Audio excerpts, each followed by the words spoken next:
Paul Silva got plenty of people talking earlier this year when he bolted an unpainted wing on the 57 for qualifying sessions, but was it a diversion or is it really providing speed? We'll look at some numbers and talk about a few more things that competitors have noticed, plus sprint car ride swapping and a lot more today. Let's go.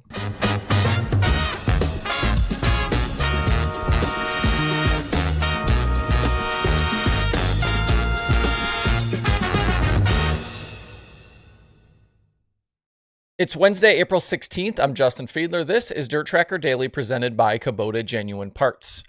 Today's daily show is being supported by Arrowhead Speedway in Oklahoma. Last year, I called this place the nicest dirt track in America that you don't know about. Coming up this Friday, they are hosting the Fujita 50. This event includes the Comp Cam's Super Dirt Series for $15,000 to win and $1,500 to start, plus the All-American Modified Series driven by McClarty Daniel Buick GMC. That one is $2,000 to win. This was a schedule change from the original Friday-Saturday show, so heads up on that.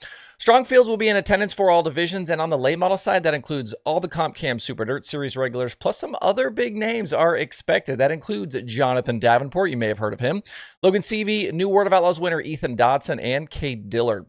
If you can't make it to the track this weekend, check out the action over on Arrowvision at www.arrowvision.live. They're doing some big things and some things a little bit different with this streaming service. For example, this weekend they are taking 25% of streaming revenue and paying it out to all Series A main starters. Memberships to Arrowvision are free, and that includes access to all archive videos and previously broadcasted events. You can find more event information at arrowheadspeedway.com and sign up for Arrowvision at arrowvision.live. The World of Outlaws Sprint Car Series is headed for Knoxville Raceway this coming weekend, and if you pay attention to the other coverage out there, you know that another big field of cars is expected to be in attendance. Last week at Peevely, we had more than 60, and some estimates are saying we could be across 70 Friday and Saturday in Knoxville. High limit is still off, so that certainly helps, and this will be the first chance for anyone to race at Knoxville in 2025.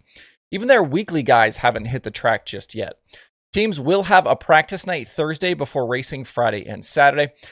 Conditions, they're going to be different between April and August, but everyone will want to start getting every bit of information they can to be prepared for the Knoxville Nationals. So all the Outlaw teams, high limit guys, weekly regulars, and plenty of travelers. One of those extra guys expected to race is Kyle Larson. The NASCAR Cup Series is off this weekend, and Larson told Kevin Harvick earlier this week on a podcast he's going to spend his off time at Knoxville in the Silva 57 before taking son Owen to WrestleMania on Sunday. Still pretty early here in the season. Larson has made 6, sort of 7 sprint car appearances, if you count that ran out at Las Vegas. He's already won 3 times. That included 2 victories at Volusia during DIRTRACKR Nationals and the high limit win at Tulare. Going back to Volusia and DCN, Larson and Silva drew plenty of attention with the unpainted qualifying wing that appeared on the car. On the first night at DCN, Larson had the normal wing on the car and went 3rd in his qualifying group. For the second night, though, that unpainted wing was on the machine for just hot laps in qualifying. But for those final 3 nights with that wing, Larson was quick time in his group twice and second the other night. The quali wing was back for Las Vegas again, 2 more quick times. Larson did not run the unpainted wing for Tulare, but still did go quickest, which also included that wild moment up on the bike. Not having the wing on at Tulare would seem to indicate that Silva is only going to use that piece for the big tracks like he did at Volusia and Vegas. And I think it's a fair assumption to say that that thing will be on the car at Knoxville. Back on February 9th, I did a show pointing out all of the differences from that wing to a standard wing. This goes well beyond just not painted or not wrapped. And that included different sideboard placements, variation in wing supports, a trimmed down wing belly, and a thinner leading edge on that center foil. It seemed clear that some just thought Silva was messing with people using the unpainted wing, but there are a lot of real differences. I've also had some friends in the pit area point out to me that the wing tree is aligned a little bit differently, which is kind of hard to show in photos. Also, that qualifying wing doesn't have the wing adjuster hooked up to it. In this photo from Volusia, you can actually see it tied down to the top of the roll cage.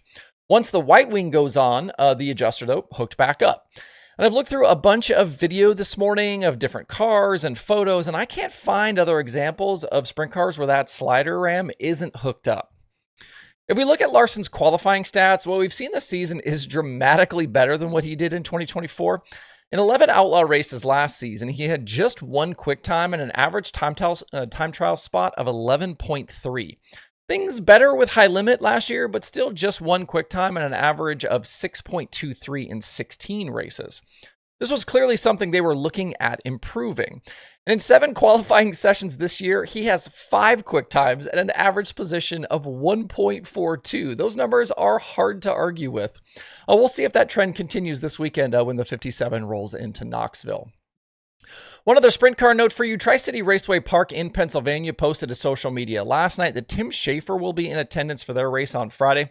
What's notable is that he's going to race the Michael Dutcher-owned 17 GP.